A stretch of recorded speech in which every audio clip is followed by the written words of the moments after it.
Is feminism causing the decline of birth rates and could be the destructive force in the Western society? Yeah, I'm gonna piss a few people off right now. I say yes, and I'm gonna show you why I think so. But before I go on, listen guys, hit the subscription button, thumbs up, and hit the notification button. Please let this algorithm know that there's someone out here throwing out some good information. And listen, you can disagree with me. You can tell me where I'm wrong. I would be happy to have that debate with you at any time, whether it's in the comment section here or whether you want to send me comments on Instagram on the same name, Ask an Older Man, on Instagram. And of course, if you want to have a 1 hour conversation with me, half an hour conversation where you want to get things off your chest, or if you just need a mentor or some advice, book a session on askanolderman.com or listen. And of course, if you ever feel like you want to help contribute to the new computer I'm trying to get so that I can start editing some videos faster, hit the super thanks button. All right. So that was the public service announcement. So let's now get into the reason why I said what I said at the beginning. The two fastest declining populations in the world right now, Japan and South Korea. Why? Let's listen to a few of these news feeds and documentaries so that you guys can get a good understanding. And then ask yourself, is America on the same decline? Now think about it. South Korea's rapidly declining population trend is starting to show. Schools are closing, even in big cities like Seoul, and benefits like free subway rides for senior citizens are becoming controversial issues as local governments struggle to keep public utilities funded. We're not asking for complete support from the central government. We're saying the extent of the fare increases can be minimized with at least some assistance. Asia's fourth largest economy has been pouring hundreds of billions of dollars in subsidies and programs to encourage young people to have children. Despite this, the average number of babies a South Korean woman will have fell further below 1 last year to 0.78, when 2.1 is considered ideal. The population here shrank for a third straight year as deaths outpaced births. As the number of economically productive people falls, so will our national competitiveness. I'm worried about a big hole in our national security as fewer people will be available to serve in the military. One study found that only 4% of women here between the ages of 20 and 34 viewed marriage and having children as essential. About 13% of males in the same age group said the same. As far as who should take care of elderly parents, only 21% said that should fall on the children, while more than double that disagreed. With many young South Koreans struggling with day-to-day career and financial challenges, analysts are calling for innovative schemes to tackle the problem. The government will also need to strengthen social safety nets for the elderly, forecast to make up 40% of the population by 2050. We have just hit, and I think it was like last week I heard it, that we have now hit 8 billion people in this world. And you might say to yourself, holy crap, that's too many people. The world's population just ticked over 8 billion. All right, that's not a precise number. We haven't counted everyone on Earth up, but it is the best estimate from the UN's global population predictions. It's hard to keep up though because the world's growing fast by about 200,000 people a day. Between the time I started this sentence and the time I'll finish it, the world will grow by about 20 people. Population growth won't go on forever. In fact, it's already slowing down. We're overcrowded. We're overpopulated. I say no. Elon Musk says no. Well, like China's got a huge population collapse problem. Really? Yeah. China, you actually get penalized if you have more than one kid. No, Are you being serious? No, I they cut that off. No, see, this is like, so part of it is just like we're operating on things that were true in the past, but are no longer true. So China did have a one-child policy, but like about 10 years ago, they changed it to a two-child policy. And then a few years ago, they changed it to a three-child policy. And birth rate kept plummeting the whole time. So they had the lowest birth rate ever last year. Really? Yeah, China's birth rate right now is 40% below replacement. Traditional women. I don't want to, one can speculate as to the reasons. Wow, that is a very common misconception. I would have never. A very common right. misconception. What we face is population collapse. Other big prominent individual says no. The problem that we see as a society are twofolds. One, massive mismanagement of resources. You know how much food we throw away in the West? To learn more about the impact of food waste on the environment and how big the problem is here in the United States, NewsHour Weekend's Megan Thompson recently sat down with Elizabeth Balkin, the food waste director at the Natural Resources Defense Council. Paint the picture for me. How much food do we waste here in the United States? In the U.S., up to 40% of the food that is produced every year goes wasted. That translates into economic loss of $218 billion per year. And at the individual level, a household of 4 spends on average $1,500 or more per year on food that never gets eaten. We have now become a society of just discarding. We don't really recycle. We only recycle like 10 to 15% of what we create. We're a throwaway society. I remember back in the day, we could fix our TV. We could fix anything. Nowadays, all we do, throw it away, buy a new one. So all of these large corporations are making billions because we just buy new shit. So if you take that into consideration, this is a massive mismanagement of resources. Now, you might ask yourself about land mass. Oh, look at how crowded the cities are. Look at how crowded all of these places are. Yes, you're right, because everybody's crowding into cities. That's where the jobs are. That's where the young people are going. These people are going into these cities,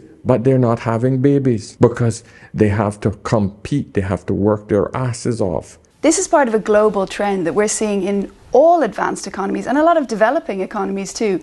And it's dating back to after the war. As more women enter the workforce, they decide to delay having children, and they have less children as a result because the window of opportunity for having children is shorter. But what we're seeing in Japan is that this is accelerated. I mean, the Japanese government didn't expect to be seeing these numbers until about 2028. So it's accelerating quite rapidly. And that's for various reasons. What happens globally is when we have shocks, especially financial shocks, that leads people to take a step back and decide maybe it's not the time to have a child now. And we saw that in the 2008 crash, saw that in the late 90s in Asia, and we saw it during the pandemic. So these patterns are definitely accelerating, and what tends to happen, what happened after 2008, is people don't go backwards. Once a society decides to have less children, they don't tend to then go back to having more later.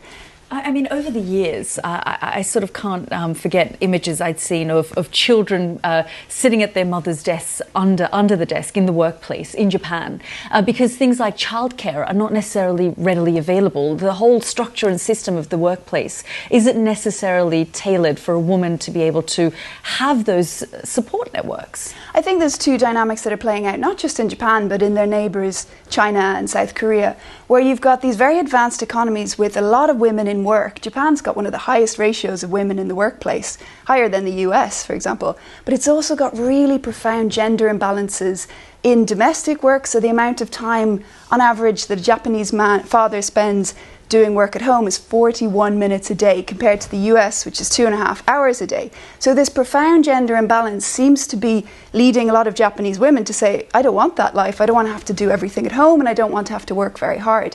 And then you've also got this notorious work culture where people are expected to really put in the hours, and that's just not compatible with family life. Compete, they have to work their asses off. Women have been told that they got to be the corporate boss bees and that they have to work long hours. They don't have to be women anymore. You see a problem? Yeah, they're having less babies. If you look, see, most people don't understand that once a woman reaches a certain age, she can no longer have kids. Now, feminism have told you, oh, you can push this off till your 30s and your late 30s, even early 40s. You now have the technology to even freeze your eggs. Now we're in this situation maybe where you're into your early 30s and you're hearing about egg freezing. You're hearing about technologies that might make you think it's okay to delay things. Well, I interviewed 5 fertility doctors, including Kim Kardashian's fertility doctor in LA, fertility doctor in Tokyo, and they're all saying the same thing, that we overestimate these technologies. We not only overestimate the chance egg freezing and IVF will work, we don't take into account that as women's bodies get older, the chance of not going full term gets higher and higher.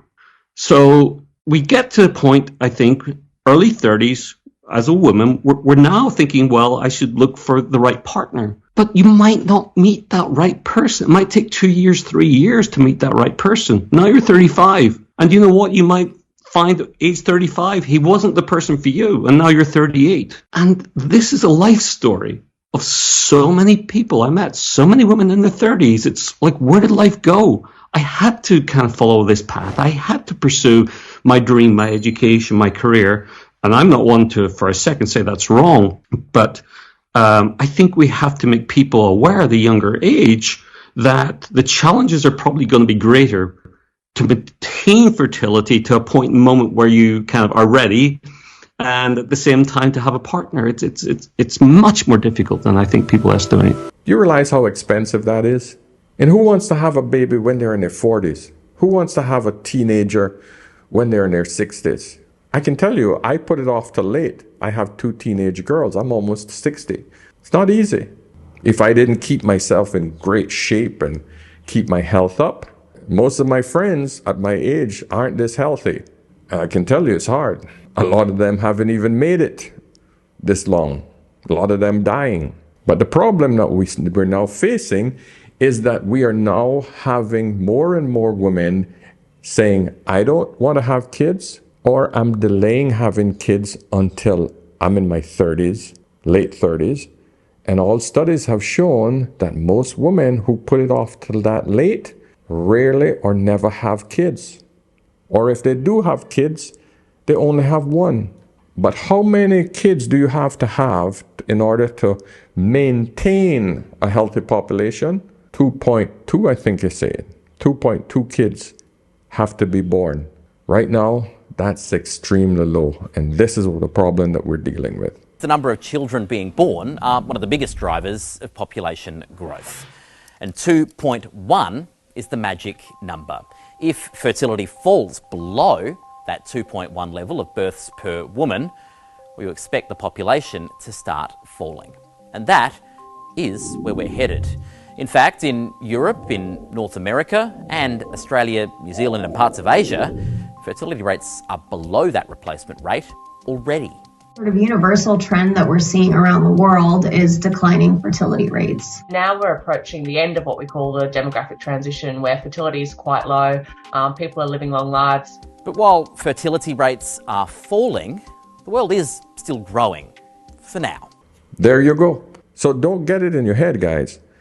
This is Japan's problem. Mothers typically talk about the more children you had is bad for their pocketbook. What we learned from the Great Recession is that every 1 percentage point increase in the unemployment rate reduces births by 1%. Despite speculation of a surge in quarantine babies, the U.S. fertility rate is actually shrinking and has been for a while. Births have been falling for the last almost 15 years now at this point. Millennials have less financial confidence than the generation before us. Living through our second once-in-a-lifetime recession has made big financial decisions like providing for and creating a brand new human, like my niece here, Sydney, quite difficult.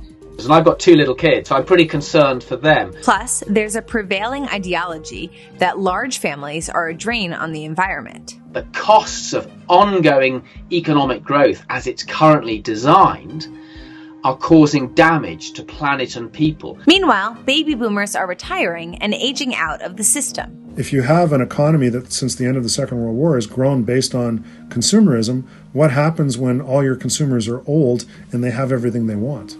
So, is the US running out of people?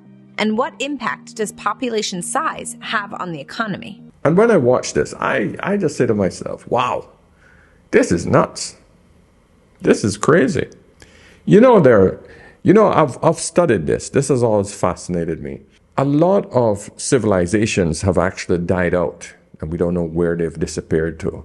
Like the Incas, Mexico, and different tribes that just literally disappeared. No one knows where they went and how they died out. There's no descendants of those people that exist. So many times, civilizations die out. But what is apparent now is that the African nations are going to rise up.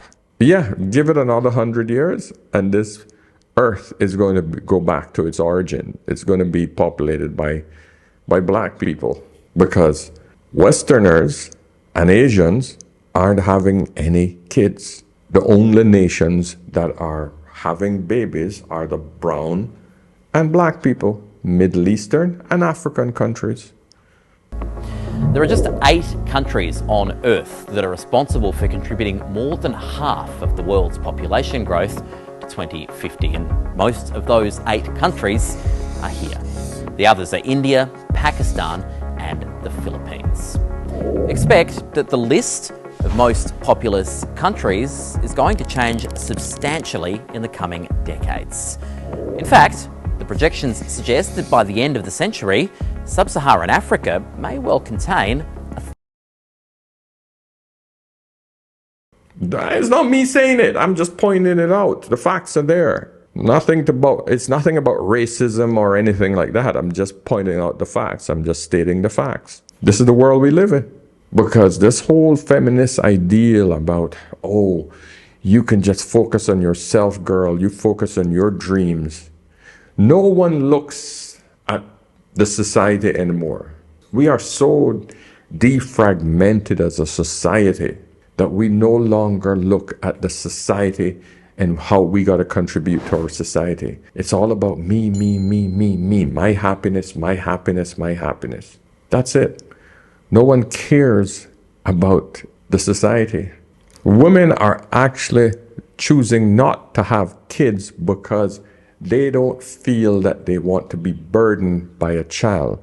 The problem is that they put it off until it's too late. Most women regret not having kids when they're in their older age. It's just that females are too short-sighted. They only think about today. And all of a sudden, fast forward 15 years, that today is too late. That's where the problem comes in. What I'm saying to you, ladies, is that you all have to wake up and realize that you are the gatekeepers of life. You can't put this on the men. If you are not the woman that men want, men will go somewhere else and find it, but you will be left alone. And I can tell you, as you get older, you will be lonelier and lonelier. I challenge you, ladies, to go and talk to a 60, 70, 80-year-old woman who's never had a man or who lives alone.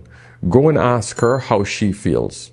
Ask her if she had any regrets, and ask her to be honest with you. Listen to what she will tell you. I mean, Jesus, we have people dying and being discovered 2-3 weeks later after they're dead in their house, and no one even know that they died in Japan. 10 days after the official's last visit, the 56-year-old man was found dead. Cause of death was presumed to be malnutrition. In Japan, it's believed over 1 million people are living lives withdrawn from society, so-called hikikomori. More than half are middle-aged and older. 息子が38でもうすぐ39なんですね。もっと私たちがヨレヨレになってて、お金も一銭は入ってないからね。医療の対象じゃないって、ただ働きたくないからだって、そういうふうに言われました。Elderly parents in their 80s are supporting grown hikikomori children in their 50s. It's become clear hikikomori aren't simply young loners as once assumed.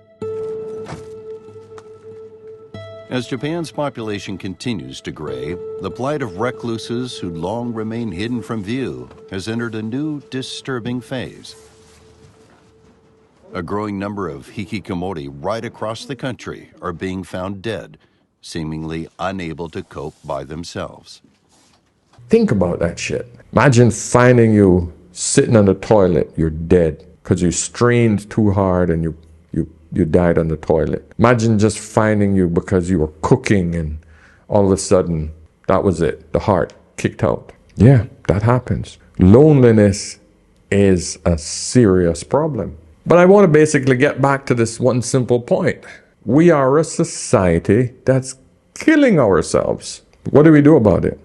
Anyway, this was just one of those videos that I just thought about, and it blows my mind that we're not looking at this on a whole. I say as a society, as a Western society, we have to look at older societies and see what their problems are. Because Japan is old. Japan is an old society. South Korea is an old society. Those Asian societies are old. Hundreds of thousands of years they've been there. China had their problems as well. Look at how many cities around the world are trying to get young people to come into their country to have kids, to rebuild the countryside, because everybody has got migrated to the city. And I've mentioned this quite a few times. Do you understand how Social Security works? If there are no young children coming behind to pay into Social Security, these Social Security programs don't have enough money to pay the older people that are living longer. That's why there was a massive riot. Hundreds of thousands of protesters in France have staged more strikes and more rallies against the government's pension reforms, with some demonstrators clashing with riot police. People are angry after legislation to raise the retirement age in France from 62 to 64 was forced through by President Emmanuel Macron's government. Our Paris correspondent Lucy Williamson reports. The temperature rose as the sun went down. Across France, fires burned like beliefs, as bright as fever. Young protesters with their rocks and bottles disappearing in clouds of tear gas fired by riot police in Bordeaux, in Nantes, and in Paris. And the people are rioting in the street. The problem is that there's not enough money going into the social program because there's not enough young people. They're not telling you this. There's not enough young people contributing into the social program. And the old people are getting older and older. So the only way to counteract that is to have the old people work longer. So all of the old people who are just dying to get to age 65 where they can say, all right, you know what? I'm just going to chill now. I'm dead tired. I'm exhausted. I just want to kick back and enjoy my pension. The government say, no, you got to give us 3 more years. You waited 65 years for this. 65 years. And now you're asking me for 3 more years? Yeah, I would riot as well. So ladies and gentlemen, if you think that you're going to rely on your Social Security into your old age, think again. The best thing you can do, my friends, find a man, cooperate with another person, come together, live under one roof, start sharing your expenses from the time you're young, have a few kids, live humble, stop thinking with this grandiose way of, I have to exist like the fairy tales.